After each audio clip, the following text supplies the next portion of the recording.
Masuk akal tidak orang dibakar bisa hidup? Tidak mungkin. Kalau Allah mau, Ibrahim dibakar dalam api yang besar, keluar kedinginan. Musa, Fir'aun bikin kepres.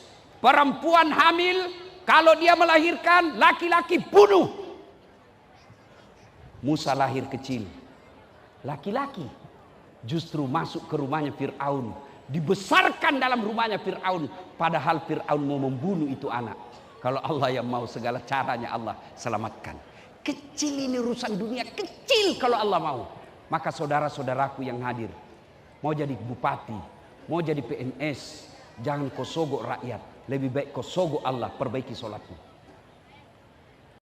2020 sampai 2022 ada pengumuman yang selalu kita dengar. Jaga jarak, pakai masker, jangan berkumpul, cuci tangan. 2 tahun selalu diumumkan di masjid dan tempat keramaian lainnya.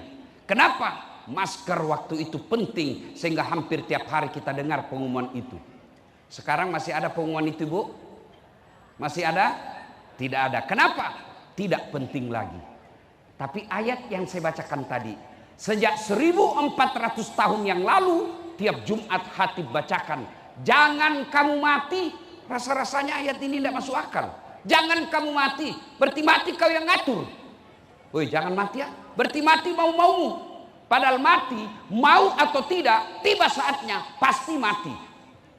Orang kaya, orang miskin, raja-raja, rakyat biasa, Pak Menteri. Bukan saya bilang Pak, jangan dulu, baru dilantik. Orang kaya, orang miskin, raja-raja, rakyat biasa, ustadz, belakang sedikit. Ayat ini Allah ingin sampaikan, Pak PJ, Pak Menteri, Dasat, hati-hati kamu, ngakumu Islam, KTP-mu Islam, tapi belum tentu kau bisa bawa mati dalam keadaan Islam. Itu makna ayat ini. Allah ingatkan, hati-hati kalian, belum tentu kau bisa mati dalam keadaan beragama Islam.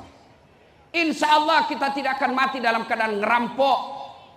Insya Allah kita tidak akan mati dalam keadaan judi. Insya Allah kita tidak akan mati dalam keadaan berzina.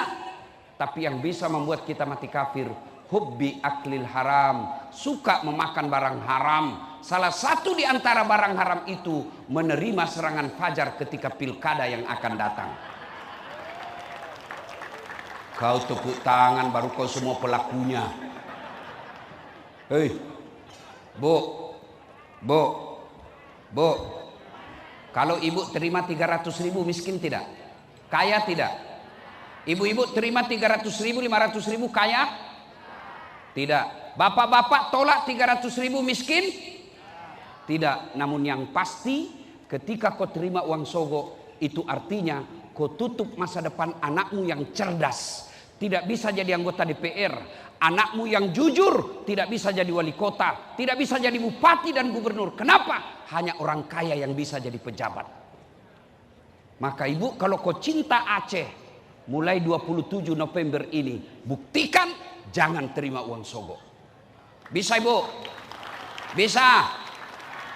Dia bilang, Ustadz, serangan fajar. Bukan serangan fajar ini Ustadz. Apa? Sedekah subuh. Bu, ibu, bisa menolak serangan fajar? Bapak-bapak bisa tolak serangan fajar? Ya Allah, dengarlah janji hambamu. Kalau mereka yang mengatakan tadi bisa dan berkhianat, buat hidupnya sengsara dunia akhirat. Bapak-bapak juga pegawai negeri, jangan nyogok mau jadi pegawai Pak. Yang merusak negara kita ini bermula dari sogoknya kita ketika mau masuk ke dalam suatu instansi. Wa qala idzan bismillahirrahmanirrahim. Innallaha wa malaikatahu yusalluna 'alan nabi. Ya ayyuhalladzina amanu sallu 'alaihi wa sallimu taslima. Sesungguhnya Allah dan para malaikatnya bersalawat kepada Rasulullah Muhammad sallallahu alaihi wasallam. Maka wahai orang-orang yang beriman, bersalawatlah kalian kepada Rasulullah dengan sebaik-baik salawat. Saya mau ajak salawat, bisa? Bisa? Kita tanding ibu, mana lebih besar suaranya ibu-ibu dengan bapak-bapak? Bisa? Ah, ibu-ibu dulu, yang merasa jenis kelamin laki-laki diam. Kita dengar dulu ini emak-emak, ras terkuat di bumi. Sen kanan tak belok-belok. Ayo selawat bu, yuk. Salatullah ala toha. Ayo dek. Salatullah ala Yasin. Masya Allah. Nilainya 9,5. Oke. Sekarang bapak-bapak, ayo pak, jangan mempermalukan jenis kelamin kita pak. Yuk. Ayo, salawat semua, yuk. Salatullah Masya Allah ala toha. Salatullah ala Yasin Habibi. Masya Allah. Nilainya 9,7. Bapak Ibu saudara-saudara sekalian teristimewa yang kita hormati, Bapak Menteri Desa dan Ekonomi Kreatif yang hadir di tempat ini, Pak PJ, yang insya Allah dimuliakan dan dirahmati oleh Allah Subhanahu wa Ta'ala. Ibu-ibu, ada enggak saya mau kasih hadiah? Ada enggak? Bapak-bapak, ada enggak saya mau kasih hadiah? 100.000. Ini beda uangnya Wakapolda dengan uang Ustad. Ada? Ada yang mau? Ada? Ayo jangan malu-malu, saya kasih hadiah. Nah, kalau gitu adik kecil, nih sini. Sini nak, sini, maju sini. Sini cepat. Oh, kau masuk YouTube-nya Pak Ustadz ini. Nah, siapa namamu nak? Syahril. Siapa? Syahril. Umur? 2 tahun. 12 tahun. Ya. Sekarang saya tanya, siapa nama pemain sepak bola yang kamu kenal? Siapa? Nggak ada kenal pemain sepak bola. Ronaldo. Siapa lagi? Oh, berarti luar biasa anak-anak orang Aceh ini. Ya, kemudian sudah kalau begitu dapat hadiah 100.000. Ya. Ini yang wartawan ini saya mau tanya. Nah, ini wartawan. Nah, kau sini, kau sini kau. Sini wartawan. Nah, sini. Nah, ya. Siapa nama dek? Fikri, Bang. Fikri. Umur 36. Oke, sekarang mau enggak hadiahnya Ustadz Dasar? Mau, Ustaz. Oke, siapa pemain sepak bola yang kamu kenal? Del Piero. Siapa lagi? Bang. Oke, PSSI yang main sebentar malam? Yang termal. Ya. Pokoknya Lionel pemain dunia? Oh, Ya. Ronaldo, Messi. Oke, siapa nama presiden yang diganti kemarin? Pak Jokowi. Nah, sekarang siapa nama presiden kita? Pak Prabowo. Sekarang siapa nama PJ?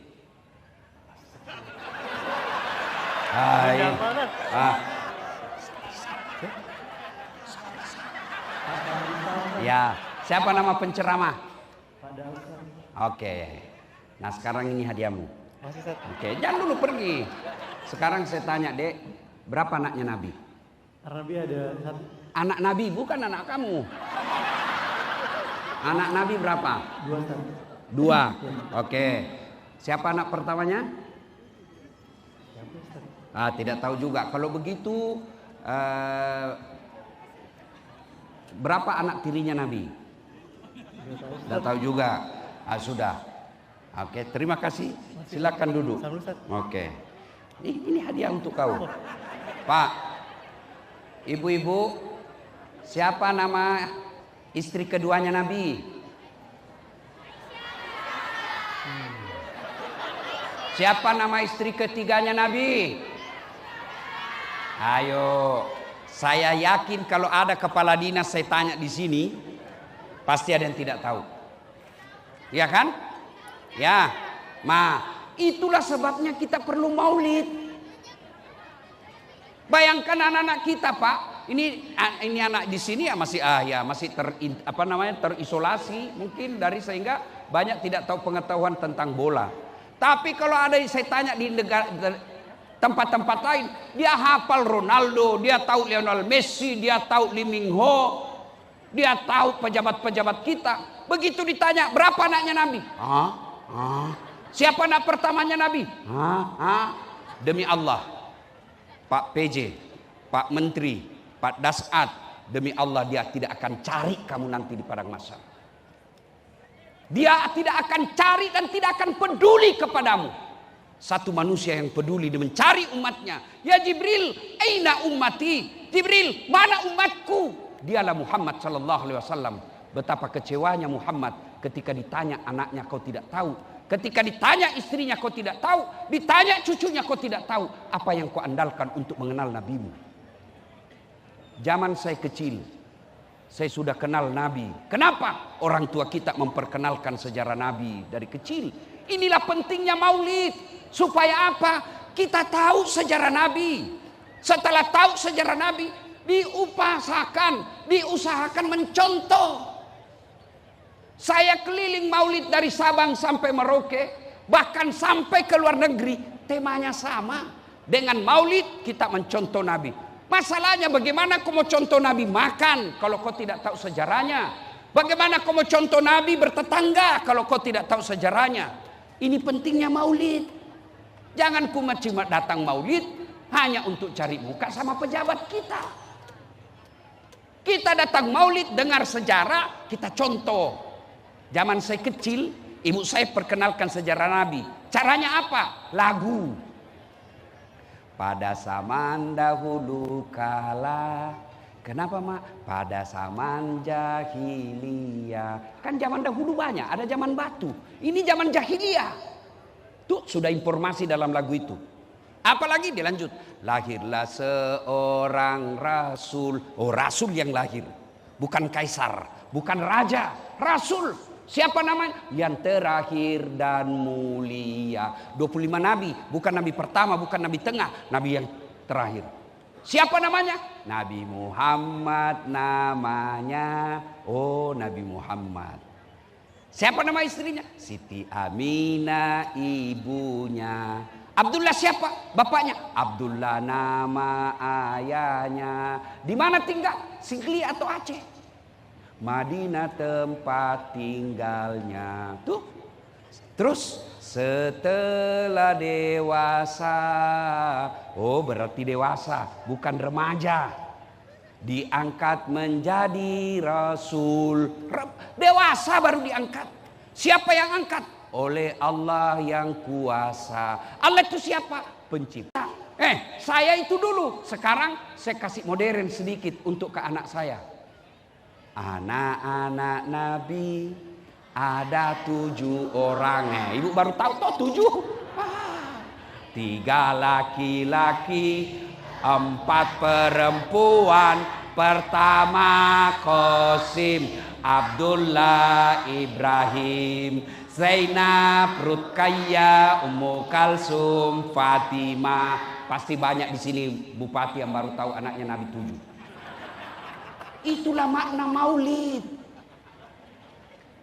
Maka adik-adik sekarang yang baru belajar agama, ada juga anak-anak sekarang baru belajar agama 2 kitab, baru 2 bulan, maulid bid'ah. Tidak ada pada zaman Nabi. Isra Mi'raj bid'ah, tidak ada pada zaman Nabi. Kalau hanya karena kata tidak ada pada zaman Nabi, maka tolong kamu pergi haji jangan naik pesawat. Kenapa? Nabi dulu dari Madinah ke Mekah naik apa?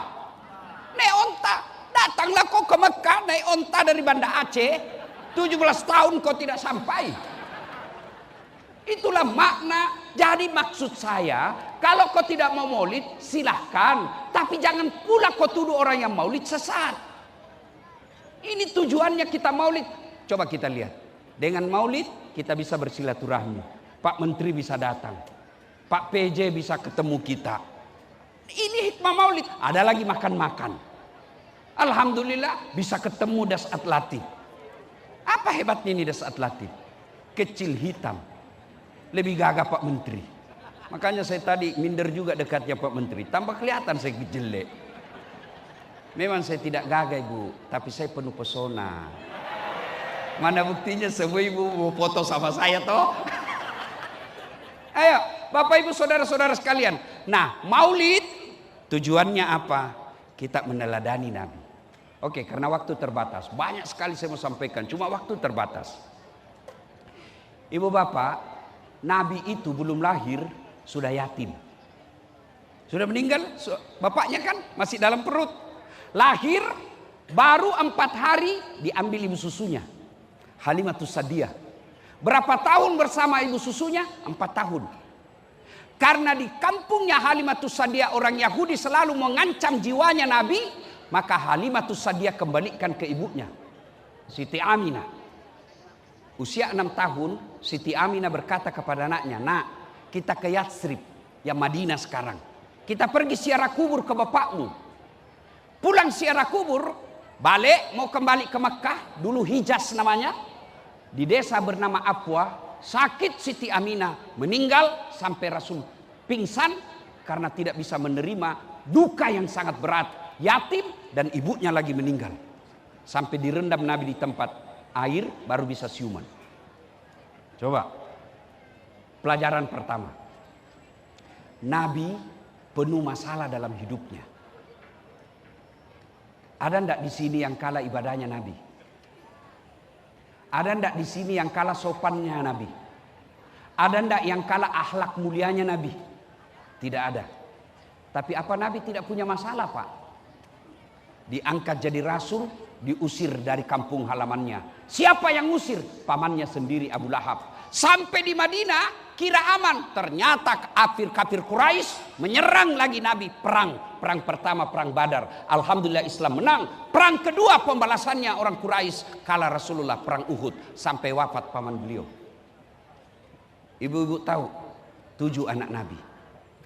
Ibu-ibu yang punya anak pasti pernah rasakan, yang punya meninggal anaknya, betapa beban penderitaan mental kita anak yang wafat. 1, Nabi 6 anaknya wafat, dilihat dengan kepalanya sendiri. Itu Nabi, Pak. Pernah 3 tahun diisolasi, Bani Hashim tidak boleh bertransaksi. 3 tahun kelaparan dan miskin. Berapa sahabat meninggal karena kelaparan. Itu Nabi. Ibadahnya bagus, penuh masalah. Apalagi kita. Mana ada orang tidak ada masalahnya di sini?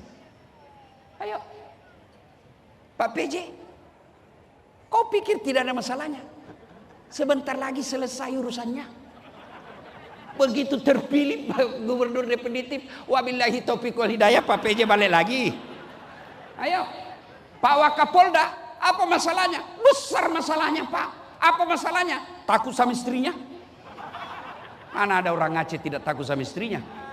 Oh, kami orang Bugis tidak pernah takut sama istri, Pak. Cuma istri lebih berani dari kami. Nggak ada orang. Mana ada Pak Menteri? Ada masalahnya. Coba lihat waktu kita sekolah. Coba lihat kuliah, apa masalahnya? Mau sarjana. Sudah sarjana selesai masalahnya, mau kerja. Sudah pegawai selesai masalahnya, mau jadi kepala bagian. Sudah kepala bagian selesai masalahnya, mau jadi kepala dinas. Sudah kepala dinas, mau jadi sekda. Sudah jadi sekda, mau jadi bupati. Sudah jadi bupati, mau 2 periode. Sudah 2 periode, ditangkap KPK. Ya mana ada orang tidak ada masalahnya, Pak. Semua kita punya masalah. Nabi punya masalah. Bedanya, Nabi kata ada masalahnya, 2 dia pegang. Ista'inu bisabri wassalah. Sabar, perbaiki sholatmu. Adik-adikku pegawai negeri, dengar baik-baik. Adik-adikku para polisi tentara, kalian ada masalah dengan pekerjaanmu. Jangan kau cari muka sama pimpinanmu. Jangan kau cari muka sama komandanmu. Loyal boleh, cari muka dilarang dalam agama. Penjilat bahasanya. Dari sekian banyak sisi kehidupan yang Allah berikan pelajaran kepada ketika Nabi Isra Mi'raj, satu di antaranya mental dan karakter penjilat. Pak Menteri, Bapak baru diangkat. Percaya, Pak, Bapak dinilai orang gula.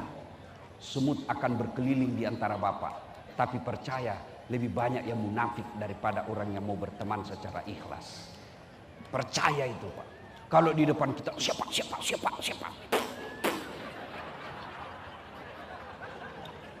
Perbaiki saja sholatmu, biar Allah yang selesaikan urusanmu. Kalau Allah yang tolong kamu, Bu, kecil jadikan suamimu setia, kecil sembuhkan penyakitmu. Yang penting dekati Allah. Gimana caranya dekati Allah? Tidak usah dulu kau cerita umroh dan haji, sholatmu aja dulu kau sempurnakan. Ini ada Pak Panglima di sini. Mohon maaf Pak, itu beliau punya ajudan. Coba kalau beliau panggil ajudan, ajudan, itu ajudan biar lagi duduk makan kacang, langsung lompat, siap komandan. Kalau perlu dia telan bulat-bulat itu kacang. Siap komandan, perintah. Iya toh Pak? Padahal beliau ada mutasinya, beliau ada pensiunnya. Begitu takutnya ajudannya. Ya, mana ada ajudan dipanggil, ajudan. Tunggu dulu Pak. Diinjak lehermu. Ajudan. Bapak ndak lihat si sibuk. Iya toh? Tapi contoh, ketika Allah memanggil kalian, hayya 'alas shalah, sini. Apa jawaban kita? Tunggu, lagi meeting. Tuhan bilang ya sudah, uruslah itu meetingmu. Maka jangan heran, 17 tahun kamu tentara, 17 tahun kau ASN, 20 tahun kau jadi polisi, tidak bisa kau lepas dari kredit. Kenapa? Yang punya dunia kau jauhi. Saya kenal sama Pak PJ. Saya datang ke Aceh. Assalamualaikum Pak PJ. Waalaikumsalam. Wah, saya ada di Aceh nih. Saya ada masalah Pak PJ. Apa? Wah, saya lagi di Jakarta Ustaz. Apa masalahnya Ustaz? Saya mau keliling-keliling Aceh tapi tidak ada kendaraan saya Pak. Tenang Pak Ustaz. Don't worry, be happy. Tidak usah cemas. Pak PJ telepon ajudan. Ajudan, ada itu Ustaz Dasat di bandara. Kau jemput, bawa mobil paling bagus, full tangki, sediakan oleh-oleh, kasih pembeli pulsa. Selesai urusan saya. Kenapa? Saya akrab sama yang punya mobil. Ya kan Bu? Betul ya Bu? Sebaliknya, ada orang dari Makassar tidak pernah ketemu, tidak pernah lihat, tidak pernah kenalan, tidak pernah dengar nama. Telepon. Assalamualaikum Pak PJ. Saya lagi di Aceh, boleh pinjam mobilnya? Siapa di telepon Pak PJ? Siapa? Kapolda. Tangkap. Tukang tipu itu. Tidak pernah kenal kau pinjam mobil, pasti tukang tipu. Tangkap. Begitu juga bapak-bapak, ibu-ibu. Tidak pernah sholat. Sholatnya cuma hari Jumat. Paling terlambat datang, paling cepat pulang. Orang khotbah dia tidur. Ada masalahnya, ya Allah, capek sudah saya hadapi masalah ini, ya Allah. Berat dalam hidup saya, ya Allah. Allah berfirman, malaikat, karena dia sudah capek hidup, cabut nyawanya. Saudaraku, ada masalah dalam pekerjaan, tidak usah cari kambing hitam. Lebih baik perbaiki sholat.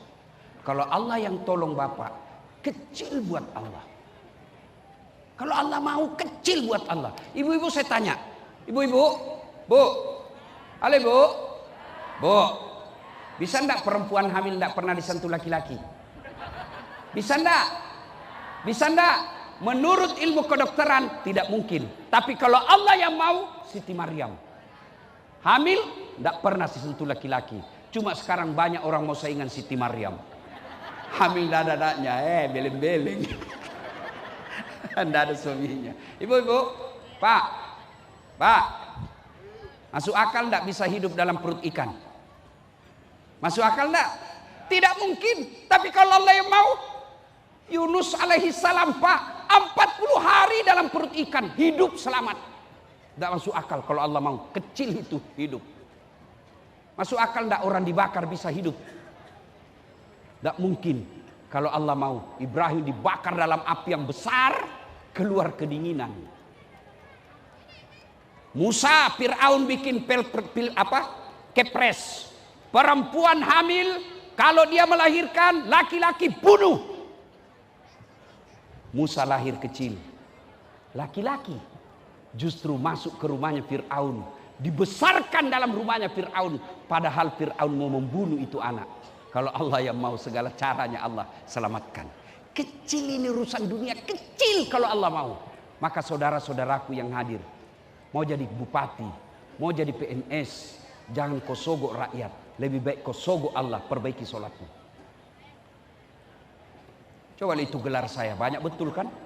Tidak masuk akal itu Pak. Tidak masuk akal. Doktor bersamaan waktu, beda negara, beda disiplin ilmu. Bisa kalau Allah mau. Apa susahnya Allah kasih kita? Saya sudah sholat Ustaz. Betul kau sholat tapi tidak ikhlas. Hayya 'alas sholat, asar lagi. Barusan maghrib, barusan duhur. Kok tidak ikhlas? Saya sholat Ustaz. Betul kau sholat tapi main-main. Balik ke. Ya kenapa juga ya kan Ustaz. Silahkan. Siapa ajar kau sholat? Garu-garu pantat. Sholat tidak semangat betul. Nah.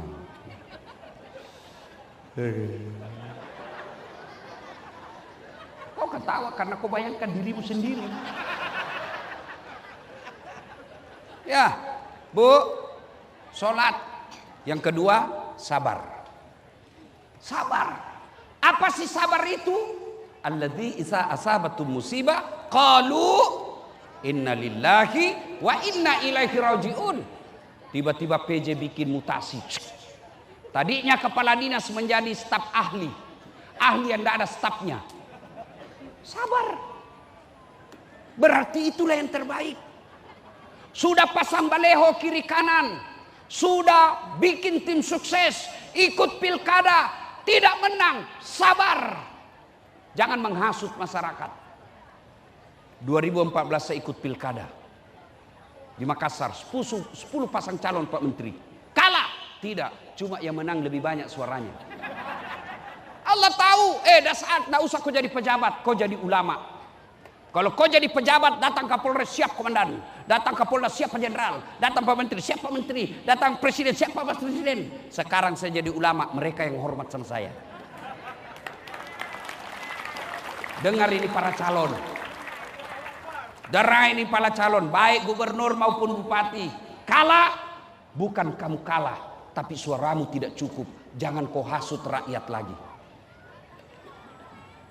Lewati Pak. Saya gagal jadi tentara, tamat SMA, karena saya pendek. Makanya saya emosi lihat kalau ada tentara pendek. Kenapa bisa tentara ini? Saya juga dulu tidak jadi lolos. Allah tahu, tidak usah jadi tentara. Teman saya lulus Pak, Kapolres, AKBP sekarang di Polda Sulawesi Barat, pakai baret merah. Saya lulus jadi ulama, pakai baret putih. Tapi alhamdulillah dengan baret putih yang saya pakai, semua baret hitam sampai baret merah saya ceramai kau semua. Allah kasih yang terbaik. Itu cara sabar. Ibu-ibu, suamimu tidak sesuai harapan, sabar. Bapak-bapak, istrimu jelek, sabar. Itulah takdirmu. Kenapa dia jelek? Allah tahu. Kenapa? Karena kalau dia cantik, dia malu jalan sama kamu. Kenapa? Karena kau juga jelek. Sabar. Tidak ada kalah ini ilmu sabar Pak. Kita di pekerjaan ada masalah, sabar. Ini istrimu kalau ngomel, gimana caranya? Jangan lawan, diam. Biar kau jelaskan, tidak masuk di akalnya. Apalagi kalau dia sudah bilang pokoknya lebih bapak cari obat tidur. Tidak ada gunanya. Kalau istri saya ngomel, saya lihat wajahnya, baru saya peluk. Bila kamu di sisiku, hati rasa syahdu. Mulai dia senyum itu. Masih marah juga, saya peluk keras-keras, baru saya nyanyi lagi. Insaplah wahai. Berhenti dia Pak. Itulah ilmu sabar. Ibu-ibu juga jangan terlalu sering ngomel. Mana betah suamimu kalau kau selalu ngomel? Coba lihat itu muka suamimu, kasihan. Coba lihat itu muka-muka kasihan. Di kantor ditendang sama komandan. Siap salah komandan, siap salah komandan. Di warung kopi banyak tagihannya. Di kantor dimarah-marahi sama komandannya. Sampai di rumah dimaki-maki lagi istrinya. Memang kau bodoh, kenapa kau tidak lawan? Apa mau dilawan? Nah, dia komandan. Ibu, Bu, ada orang pernah curhat sama saya. Bapak-bapak curhat saya di Makassar, ibu-ibu. Ustaz, kenapa itu suami saya tidak betah di rumah? Saya ceritakanlah supaya dia tidak tersinggung. Bu, ada suami istri, istrinya suka ngomel. Ada uang, tidak ada uang, ngomel aja kerjanya. Suatu ketika suaminya belikan emas. Senanglah ini ibu dibelikan emas. Kata suaminya, dek, kita siarah ya sumur tua di kampung. Karena lagi senang, maulah dia diajak sumur tua. Ini sumur bu 400 tahun sudah umurnya. Dalamnya 12 meter. Sampai di kampung dilihat, dek, kau lihat itu sumur. Ada airnya enggak? Ada bang, dangkal. Maksudnya, paling sampai di lutut. Iya kah? Iya bang, dangkal. Begitu dekat dengan bibir sumur, didorong sama suaminya. Kan dia bilang aman sampai di lutut, jatuh. Kata suaminya, ngomel kau di situ, ndak ku dengar juga. Ngomel kau, kudak ku dengar. Suaminya di atas, ngomel kau. 1 jam kemudian Pak, tiba-tiba dari dalam sumur ada keluar makhluk tinggi hitam besar. Kaget suami, hei siapa kamu? Saya penunggu jin di dalam cempur ini. Saya sudah 400 tahun tenang-tenang di dalam. Ada perempuan ngomel aja kerjanya di dalam.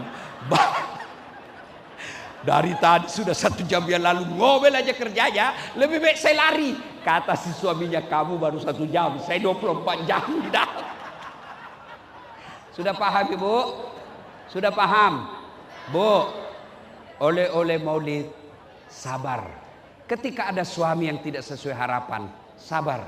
Ketika ada pekerjaan tidak sesuai harapan, sabar. Sholat, sabar. Yang kedua, hikmah yang kita mau bawa pulang. Pilkada sudah di depan mata. Jangan berpecah belah. Jangan saling menyerang. Saya heran masyarakat kita di medsos.